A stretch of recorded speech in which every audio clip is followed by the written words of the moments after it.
హే everyone, మనందరికీ history command ఎందుకో తెలుసు. సో, మన ఈ షెల్‌లో టైప్ చేసిన కమాండ్స్ అన్నీ ఇక్కడ సేవ్ అయ్యి ఉంటాయన్నమాట. కొన్నిసార్లు మనం కొన్ని సెన్సిటివ్ ఇన్ఫర్మేషన్ లైక్ పాస్‌వర్డ్ ఇలాంటివి కూడా మనం ఏంటంటే టైప్ చేయాల్సి ఉంటుంది.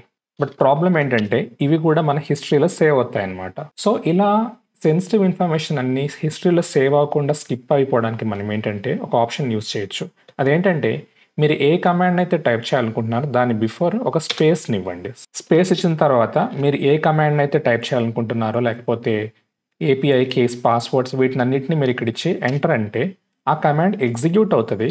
బట్ అదేంటంటే హిస్టరీలో సేవ్ అవ్వదనమాట. బట్ ఇక్కడ స్పేస్ ఇచ్చినంత మాత్రాన సరిపోదు. మీరేంటంటే మీ యొక్క బ్యాష్ ఆర్‌సీ లేకపోతే జెడ్ఎస్‌హెచ్ ఆర్‌సీ ఇలాంటి ఆర్‌సీ ఫైల్స్‌లో మీరేంటంటే ఈ కనిపిస్తున్న ఎన్విరాన్మెంట్‌ని ఎక్స్‌పోర్ట్ కూడా చేయాల్సి ఉంటుందన్నమాట. సో, ఇలా మనం ఏంటంటే సెన్సిటివ్ ఇన్ఫర్మేషన్‌ని హిస్టరీలో సేవ్ అవ్వకుండా ఎగ్జిక్యూట్ చేయొచ్చనమాట. Hope it helps. Thank you.